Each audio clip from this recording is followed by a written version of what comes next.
السلام علیکم ورحمۃ اللہ وبرکاتہ۔ الحمدللہ رب العالمین والصلاۃ والسلام علی اشرف الانبیاء والمرسلین نبینا محمد وعلی آلہ واصحابہ اجمعین وبعد۔ يقول اللہ سبحانہ وتعالی اعوذ باللہ من الشیطان الرجیم یا ایھا الذین آمنوا لا یسخر قوم من قوم عسى ان یکونوا خیرا منهم ولا نساء من نساء عسى ان یکن خیرا منهن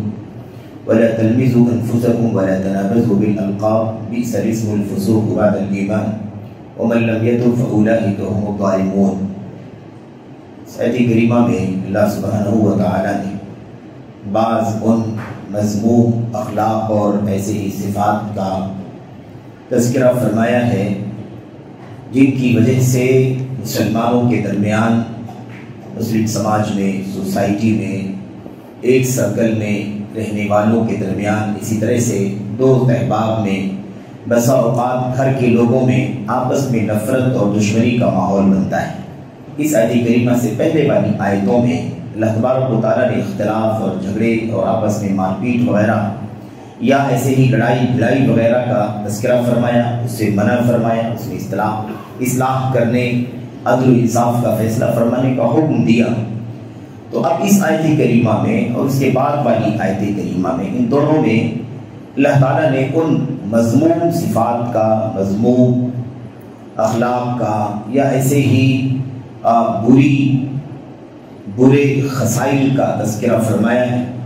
جن کی وجہ سے عام طور پر یہ آپس کے اختلافات پیدا ہوتے ہیں، بڑھتے ہیں یا اسی طریقے سے پھیلتے ہیں۔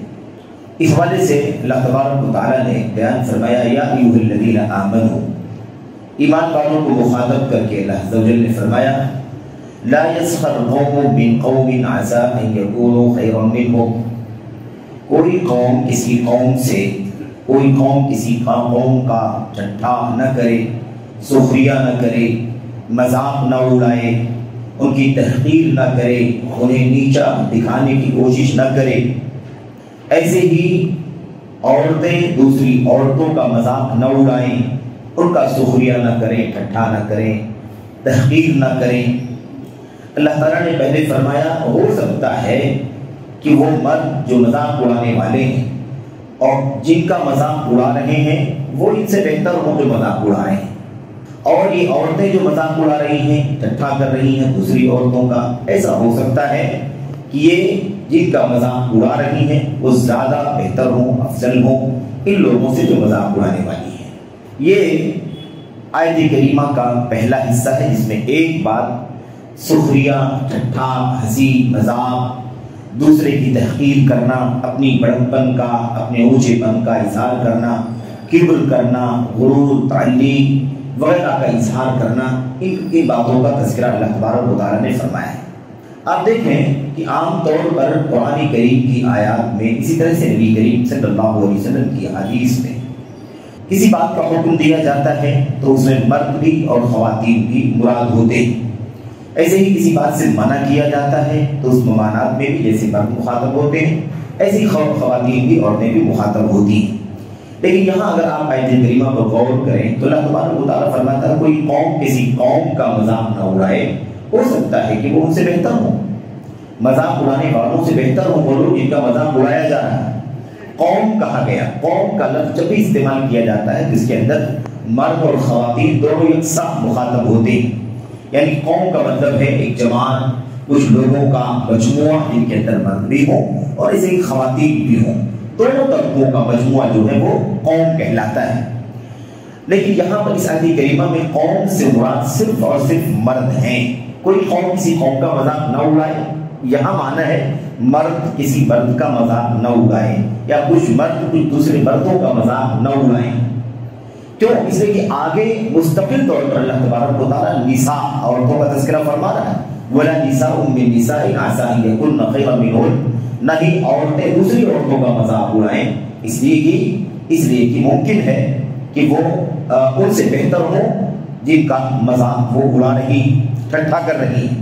اچھا، یہاں پر آپ دیکھیں دونوں جگہوں پر اللہ تبارک و تعالیٰ نے عسا استعمال فرمایا۔ عسا کے معنی اصل میں ہوتے ہیں قریب ہے،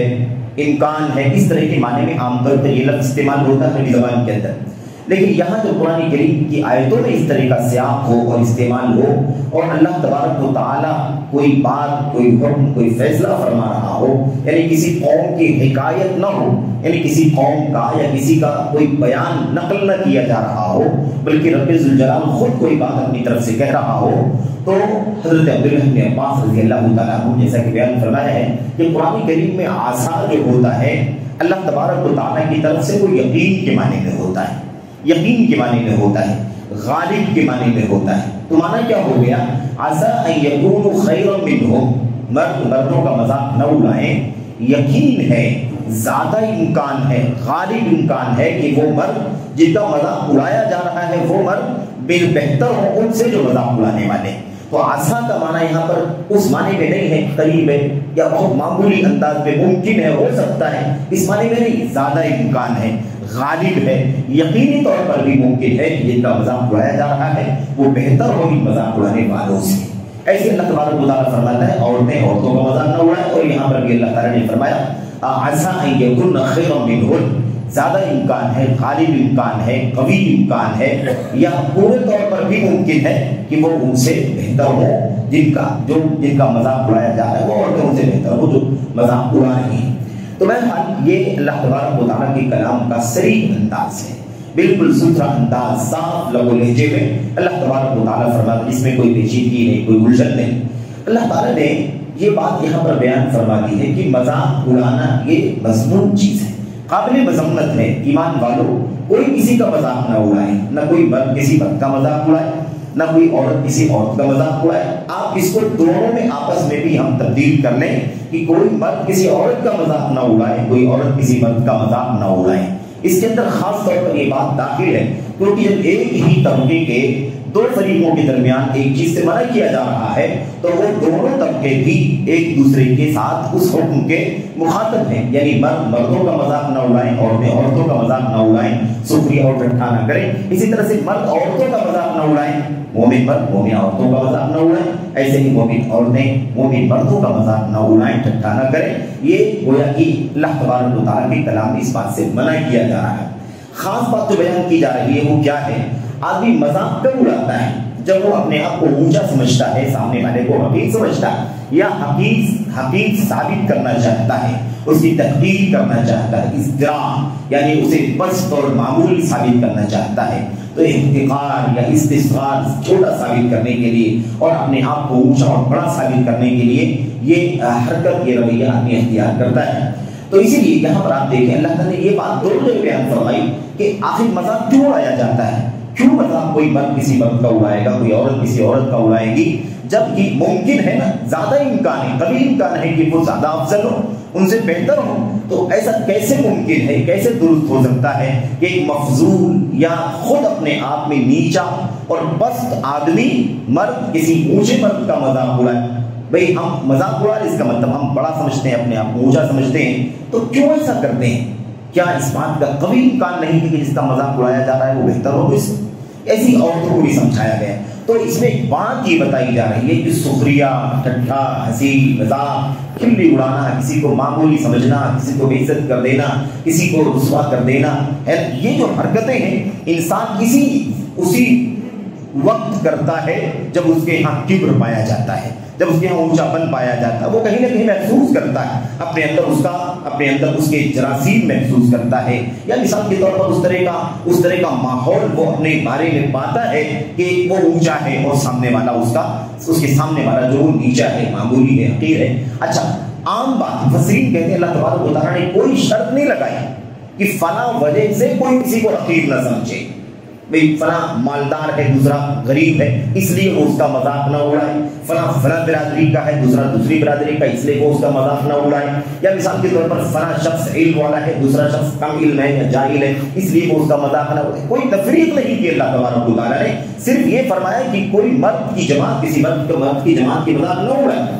قوم من قوم، کوئی بھی قوم دوسری قوم کا مذاق نہ اڑائے۔ کوئی بھی وجہ ہو سکتی ہے مذاق اڑانے کی، ٹھٹھا کرنے کی، کسی بھی وجہ سے مذاق نہیں اڑایا جا سکتا ہے، کیونکہ عام بات اللہ تبارک و تعالیٰ نے بیان فرمائی، ممکن ہے کہ جن کا مذاق اڑایا جا رہا ہے وہ ان سے بہتر ہو، اور زیادہ امکان ہے، غالب امکان ہے، پورے طور پر بھی ممکن ہے کہ جن کا مذاق اڑایا جا رہا ہے وہ اللہ تبارک و تعالیٰ کے یہاں بہتر ہو. کیونکہ مسئلہ کیا ہے؟ ظاہری چیز، مال ہے، دولت ہے، اسٹیٹس ہے، سماج ہے، شہرت ہے، چرچا ہے، نام وغیرہ، یہ ساری چیزیں تو نگاہوں میں دکھائی دینے والی چیزیں ہیں. لیکن کیا یہ ضروری نہیں ہے کہ ایسا آدمی جو بظاہر سماج کے اعتبار سے حقیر سمجھا جاتا ہو، معمولی سمجھا جاتا ہو، مال کے اعتبار سے، عہدے کے اعتبار سے یا کسی اور سماجی حیثیت سے معمولی سمجھا جاتا ہو، لیکن وہ عند اللہ تبارک و تعالیٰ کے یہاں اس سے بہتر ہو جو اس کا مذاق اڑا رہا ہے؟ تو یہ بات سمجھا کر کے ممکن ہے جس کا تم مذاق اڑا رہے ہو، اپنے آپ کو اونچا سمجھ رہے ہو، اس کو حقیر سمجھ رہے ہو، وہ حقیر سمجھا جانے والا تم سے زیادہ بہتر ہو، وہ حقیر سمجھی جانے والی خاتون عورت اس سے بہتر ہو جو اس کا مذاق اڑا رہی ہے. تو یہی نقطہ ہے کہ اپنے آپ کو بڑا سمجھنے، بہتر سمجھنے، اچھا سمجھنے، افضل سمجھنے کی ذہنیت دوسروں کا مذاق اڑانے پر آمادہ کرتی. کبر پایا جاتا ہے، بڑکپن پایا جاتا ہے، اونچا پن پایا جاتا ہے، یا ایسی سوچ پائی جاتی ہے. اسی لیے اللہ تبارک و تعالیٰ نے اس بات کا ذکر فرمایا کہ ہو سکتا ہے وہ مرد ان سے بہتر ہو جن کا مذاق اڑایا جا رہا ہے، ہو سکتا ہے وہ عورتیں بہتر ہوں ان سے جن کا مذاق اڑایا جا رہا ہے، وہ بہتر ہو ان سے جو مذاق اڑا رہی ہے. تو یہ باتیں اللہ تبارک و تعالیٰ نے صاف بیان فرما دیا. یہاں پر آپ دیکھیں اللہ کے نبی علیہ السلام کی حدیثیں اس حوالے سے تو کئی ایک حدیثوں میں اس بات کا تذکرہ کیا گیا ہے. اللہ کے نبی فرماتے ہیں بحسب امرئ من الشر ان يحقر اخاه المسلم. آدمی کے لیے شر والا، برا ہونے کے لیے، شر والا ہونے کے لیے، آدمی کے گندا ہونے کے لیے، آدمی کے اللہ تبارک و تعالیٰ کے یہاں پست ہونے کے لیے اتنا ہی کافی ہے کہ وہ اپنے مسلمان بھائی کا وہ حقیر سمجھے، اس کا مذاق اڑائے. کوئی کسی کا مذاق اڑائے یعنی اس کو حقیر سمجھے، یہ اس کی برا ہونے کے لیے کافی ہے. اس لیے کہ اللہ تبارک و تعالیٰ کے یہ ظاہری چیزیں کوئی معیار نہیں ہے، کوئی پیمانہ نہیں ہے. میرے بھائیوں، اگر کوئی شخص مجھ سے مال میں کم ہو، میں اس کا مذاق اڑاؤں، اس کا ٹھٹھا کروں، سماجی اسٹیٹس کے اعتبار سے یا سماجی رہن سہن کے اعتبار سے میرے مقابلے میں کم شہرت والا ہو، کم حیثیت والا، اس کا مذاق اڑاؤں، تو کتنی پست بات ہے کہ اس کا کیا اعتبار اللہ تبارک و تعالیٰ کے یہاں؟ یہ تو ظاہری چیزیں ہیں، یہ اللہ تبارک و تعالیٰ کے یہاں کوئی معنی نہیں رکھتی ہیں. اصل معیار جو ہے وہ اللہ تبارک و تعالیٰ کے یہاں وہ اندرون کا معاملہ ہے، جو دلوں کے اندر ہے، جو تقوی کی چیز ہے، الہیت کی چیز ہے، جو صلاح کی چیز ہے، وہ اللہ تبارک و تعالیٰ کے یہاں معیار اور معنی رکھتی ہے. اسی لیے یہ بات اچھی طرح سے ہمیں سمجھ لینی چاہیے کہ کسی بھی بنیاد پر کہیں بھی کسی بھی وجہ سے آدمی اپنے آپ کو اونچا سمجھے، یہ اللہ تبارک و تعالیٰ کو حد درجہ بغض اور ناپسندیدہ چیز. قرآن کریم کی کتنی آیتوں میں ہم بار بار پڑھتے ہیں متکبر کا یا متکبرین کا. اللہ تبارک و تعالیٰ مذمت فرماتا ہے، ان کو جہنم کی وعید سناتا ہے، جہنم ان کا ٹھکانہ ہے، یہ بات بیان فرماتا ہے. تو کبر جو ہے نا، بڑکپن، جس کی وجہ سے انسان دوسرے کو حقیر سمجھتا ہے، اس کی مذمت کی گئی ہے جگہ جگہ. الیس فی جہنم مثوی للمتکبرین، کیا جہنم کے اندر متکبروں کا کوئی ٹھکانہ نہیں ہے؟ یعنی جہنم ایسے ہی لوگوں کے لیے بنائی گئی ہے. بہرحال اللہ کے نبی صلی اللہ علیہ وسلم کی حدیثوں میں آپ دیکھیں تو اس بات کو بیان کیا گیا. ایک بار صحابہ کرام نے اللہ کے نبی سے کہا، اللہ کے نبی صلی اللہ علیہ وسلم، ہم میں سے کوئی آدمی اگر چاہتا ہے کہ اس کا کپڑا اچھا ہو، اچھا کپڑا پہنے، ایک آدمی چاہتا ہے کہ وہ اچھے جوتے پہنے، تو کیا یہ بھی تکبر کی چیز ہے؟ یہ بھی تکبر ہے، یہ بھی کبر ہے، یہ بھی بڑکپن ہے، یہ بھی اونچا پن ہے؟ اللہ کے نبی صلی اللہ علیہ وسلم نے فرمایا یہ کوئی عیب کی بات نہیں ہے. ان اللہ جمیل یحب الجمال، اللہ تبارک و تعالیٰ خوبصورت ہے، خوبصورتی پسند کرتا ہے. ولکن الکبر بطر الحق وغمط الناس. دو باتیں تکبر میں آتی ہیں، تکبر میں دو چیزیں آتی ہیں، اور یہ تعریف ہے، ڈیفینیشن ہے نبی کریم صلی اللہ علیہ وسلم کی طرف سے، جس میں پورا خلاصہ اور نچوڑ اللہ کے نبی علیہ السلام نے جمع کر دیا ہے. تکبر یہ نہیں ہے کہ آدمی اچھا کپڑا پہنے، اچھا جوتا پہنے، اچھا حلال کھائے، اس میں کوئی عیب کی بات نہیں، بلکہ اللہ تعالیٰ کی نعمت ہے، حلال راستے سے حاصل کر کے اسے کھائے، اللہ کی حمد کرے، شکر کرے. یہ تو اللہ تبارک و تعالیٰ اپنے بندوں سے چاہتا ہے. اور اگر تکلیف میں ہے تو صبر کرے، یہ اللہ تبارک و تعالیٰ اپنے بندوں سے چاہتا ہے. اس میں کوئی تکبر کی بات نہیں ہے. تکبر کیا ہے؟ بطر الحق وغمط الناس. دوسری روایت میں ہے بطر الحق وغمص الناس. حق کو ٹھکرا دینا. ایک بات حق ہے، اصول کی ہے، ضابطے کی ہے، دلیلوں کی ہے یا معقول ہے، اسے اس کے سامنے پیش کیا جاتا ہے تو اسے رد کر دیتا ہے، نہیں میں نہیں مانتا اس کو، یا اس کی کوئی اہمیت نہیں سمجھتا، اس کی کوئی بقا نہیں سمجھتا، اسے یوں ہی اڑا دیتا ہے. تو تکبر کی بات ہے کہ آدمی حق تسلیم نہ کرے، حق کے سامنے اپنی ذہنیت کو، اپنی سوچ کو زیر نہ کرے، بلکہ حق کے مقابلے میں اپنی فکر کو اونچا سمجھے، اپنے آپ کو اونچا سمجھے، اور حق کو ٹھکرا دے، حق کو نہ قبول کرے، اسے رد کر دے، یہ تکبر کی پہلی علامت ہے، تکبر کی پہلی پہچان ہے کہ آدمی حق کو ٹھکرا دے۔ دوسری چیز کیا ہے؟ غمط الناس، لوگوں کو حقیر سمجھے، لوگوں کو حقیر سمجھے، لوگوں کو معمولی سمجھے، ان کو جس طرح سے چاہے ان کی کھلی اڑائے، اکٹھا کرے، استہزاء کرے، تبصر کرے، مذاق اڑائے، مختلف جگہوں پر مجلسوں میں یہاں وہاں کوئی بات زبان سے کہہ کر کے، کوئی اشارے کے ذریعے سے کوئی بات کہہ کر کے کسی بات کی طرف توجہ لوگوں کو دلا کر کے اس کو حقیر ثابت کر دے، اس کو معمولی ثابت کر دے، یہ ہے اصل میں تکبر، اور یہ اللہ تبارک و تعالیٰ پسند نہیں کرتا۔ ان اللہ خیر کئی آیتوں میں، کئی حدیثوں میں یہ بات اللہ کے نبی علیہ الصلوۃ والسلام نے فرمائی ہے کہ لا يدخل الجنة من كان في قلبه مثقال حبة من کبر، جس شخص کے دل میں ایک ذرے کے برابر، ایک مثقال کے برابر تکبر ہوگا، وہ جنت میں نہیں جائے گا، جنت میں وہ شخص نہیں جائے گا جس کے دل کے اندر ایک ذرے کے برابر بھی تکبر پایا جاتا ہوگا۔ اچھا، تکبر آپ دیکھیں اللہ تبارک و تعالیٰ نے قرآن کریم کے اندر اس طرح سے جو تکبر کی وجہ سے لوگوں کی تحقیر، لوگوں کا تبصر اور مذاق اڑانے کی نوبت آتی، اس حوالے سے قرآن کریم کے اندر اللہ تبارک و تعالیٰ نے فرمایا جو متکبر ہیں ان کے لیے اللہ فرماتا ہے کہ یہ لوگ اپنے آپ کو بہت اونچا سمجھتے ہیں، بہت زیادہ اپنے آپ کو برتر سمجھتے ہیں، تو یہ پہاڑ ہے اس کے اوپر چڑھ کے دکھا دیں یا زمین کی گہرائی کو اتر کر کے دکھا دیں۔ اِنَّكَ لَن تَخْرِقَ الْأَرْضَ وَلَن تَبْلُغَ الْجِبَالَ طُولًا، تم کیوں تکبر کرتے ہو؟ تم ہرگز جہاں اس زمین کی گہرائی میں نہیں گھس سکتے، اس کو پھاڑ کر کے اندر نہیں جا سکتے، اور اس اونچے پہاڑ کی اونچائی پر یوں ہی نہیں چڑھ سکتے۔ تمہاری اتنی حیثیت نہیں ہے کہ مجھے پہاڑ پہ چڑھ کے دکھا دو اور یا زمین کے اندر خرق کر کے اسے پھاڑ کر کے اندر داخل ہو جاؤ، تو تم کس بنیاد پر تکبر کرتے ہو؟ تو تکبر کرنے کی مذمت کی گئی ہے۔ یہ دنیا کے اندر اللہ تبارک و تعالیٰ نے احساس دلایا کہ تمہارے اندر اتنا عجب پایا جاتا ہے، بڑکپن پائی جاتی ہے، تو یہ اتنا کر کے دکھا دو، تم ہرگز نہیں کر سکتے، کیوں آخر تکبر کرتے ہو، دوسروں کو حقیر سمجھتے ہو، مذاق اڑاتے ہو، ٹھٹھا کرتے ہو۔ اللہ کے نبی علیہ السلام کی ایک حدیث اور بھی بڑی عظیم الشان ہے، اس میں اللہ کے نبی علیہ السلام نے آخرت کا انجام بیان فرمایا۔ متکبروں کے لیے، لوگوں کو حقیر سمجھنے والوں کو اللہ کے نبی علیہ السلام نے پیغام دیا۔ آپ نے فرمایا یحشر المتکبرون یوم القیامۃ کامثال الذر فی صور الرجال، اللہ کے نبی نے فرمایا کہ قیامت کے دن ان تکبر کرنے والوں کا حشر اللہ تبارک و تعالی جہنم میں کرے گا، کامثال الذر فی صور الرجال، باریک باریک چونٹیوں کی طرح، باریک باریک چونٹیوں کی طرح، بالکل ایسی بھی چونٹیاں ہم آپ کے پیروں میں اور ہمارے آپ کے جوتے اور چپلوں کے پیچھے روندی جاتی ہیں۔ اللہ کے نبی نے فرمایا کامثال الذر، بالکل باریک چونٹیوں کو کہا جاتا ہے، بہت زیادہ جو باریک چونٹیاں ہوتی ہیں، اور بعض مفسرین نے بھی بیان کیا ہے کہ وہ کتنی باریک ہوتی ہیں، بعض لوگوں نے کہا کہ ایک ذرے میں 100 چونٹی کے برابر، ایسا مفسرین نقل کیا ہے۔ بہرحال ہم اس میں باریک میں نہیں جانا چاہتے کیونکہ ظاہر اس کی کوئی دلیل نہیں ہے، ایک قیاس ہے مفسرین کا، اہل علم کا، لیکن اللہ کے نبی نے فرمایا کہ باریک باریک چونٹیوں کی شکل میں ان متکبروں کا حشر قیامت کے دن اللہ تبارک و تعالیٰ فرمائے گا فی صور الرجال، لیکن ان کی شکلیں مردوں کی ہوں گی، یعنی انسانی شکل میں ہوں گے، لیکن وہ بالکل حقیر باریک باریک چونٹیوں کی طرح سے ہوں گے۔ اللہ تبارک و تعالیٰ متکبروں کو اس شکل میں، اس حقیر حالت میں انہیں اٹھائے گا، ان کا حشر کرے گا۔ اللہ کے نبی صلی اللہ علیہ وسلم نے فرمایا کہ ایسے لوگوں کو، متکبروں کو جہنم کے اندر ایک بولس یا بولس نامی جیل کے اندر انہیں بند کیا جائے گا، قید کیا جائے گا، تعلوہم نار الانیار، اور ان کے اوپر سے جہنم کی آگ انہیں گھیر لے گی۔ اللہ کے نبی صلی اللہ علیہ وسلم نے فرمایا یہ انجام ہوگا کن کا؟ متکبروں کا، جو اپنے آپ کو اونچا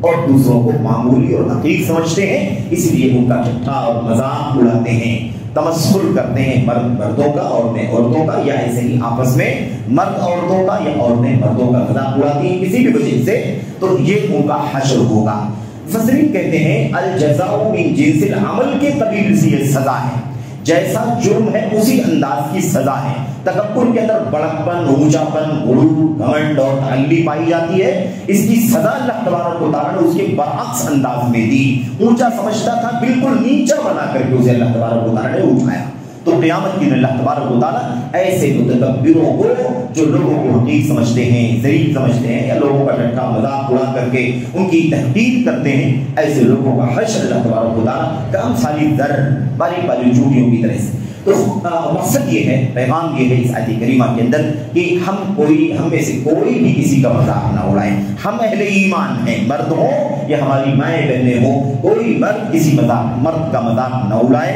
کوئی عورت کسی عورت کا مذاق نہ اڑائے، ایسے ہی آپس میں بھی کوئی مرد عورت کا یا عورت مرد کا مذاق نہ اڑائے۔ اللہ تبارک و تعالیٰ فرماتا ہے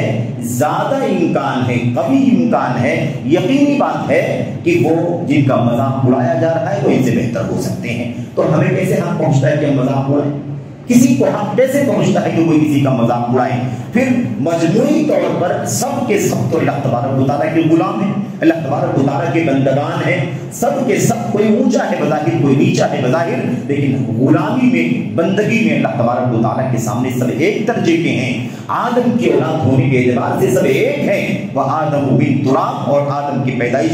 مٹی سے ہوئی تھی، اس لیے کوئی کسی کو حقیر نہ سمجھے۔ بہت اس حوالے سے بہت ساری باتیں ہیں، اللہ کے نبی علیہ السلام نے وہ باتیں بھی بیان فرمائی ہیں کہ وہ آدمی جس کو ہم دیکھتے ہیں کہ وہ ایک کھجور کے لیے، 2 کھجور کے لیے اتنا غریب یا فقیر آدمی ہے کہ بسا اوقات 1-2 کھجور کے لیے جس سے اس کی سد رمق ہو جائے، اس کے پیٹ میں کچھ غذا چلی جائے، اس کی تلاش میں وہ ایک دروازے پر جاتا ہے، دوسرے دروازے پر جاتا ہے، تیسرے دروازے پر جاتا ہے، کبھی اس دروازے والا اس کو جھڑک دیتا ہے، کبھی دوسرا بھی جھڑک دیتا ہے، کبھی تیسرا بھی جھڑک دیتا ہے، کبھی کوئی دے دیتا ہے۔ ایسا آدمی بھی اللہ تبارک و تعالیٰ کے یہاں اس مقام کا ہو سکتا ہے کہ وہ اللہ تبارک و تعالیٰ پر کوئی قسم کھا لے تو اللہ تبارک و تعالیٰ اس کی قسم کو پورا کر دیتا ہے۔ اس لیے حقیر نہ سمجھا جائے۔ ترده اللقمة واللقمتان، کبھی کسی کو ایک لقمہ یہاں سے وہاں بھگاتا ہے، کبھی کسی کو 2 لقمہ یہاں سے وہاں بھگاتا ہے، وہ یہاں جاتا ہے نہیں پاتا، وہاں جاتا ہے نہیں پاتا۔ سماجی اعتبار سے اس کی حیثیت اتنی پست ہے، لیکن وہ بھی اپنے ایمان، تقویٰ، الہیت کے اعتبار سے اللہ تبارک و تعالیٰ کا اتنا بلند ہوتا ہے کہ اگر وہ قسم کھا لی کہ اللہ ایسے ہی ہونا چاہیے تو اللہ تبارک و تعالیٰ اس کی قسم ٹوٹنے نہیں دیتا ہے بلکہ پوری فرما دیتا ہے۔ اس لیے ہمیں چاہیے یا ایھا الذین آمنوا لا یسخر قوم من قوم عسى ان یکونوا خیرا منهم ولا نساء من نساء عسى ان یکن خیرا منهن۔ یہ ہم اس پر عمل کریں، اللہ تبارک و تعالیٰ ہمیں کبر کی مذمت کو سمجھنے کی توفیق عطا فرمائے۔ ہر طرح کی کبر کے ذرے ذرے سے اللہ عز و جل ہم سبوں کو بچنے کی توفیق عطا فرمائے۔ ہمیں اپنے بھائیوں کا ادب، ان کا احترام، ان کی تقریب، ان کی حیثیت سمجھنے کی توفیق عطا فرمائے۔ اللہ تعالیٰ ہم سب کو ایمان کی بنیاد پر، عمل صالح کی بنیاد پر کوئی پیمانہ طے کرنے کی توفیق عطا فرمائے۔ آمین رب العالمین، صلی اللہ وسلم وبارک علی نبینا محمد وعلی آلہ وصحبہ اجمعین۔ السلام علیکم ورحمۃ اللہ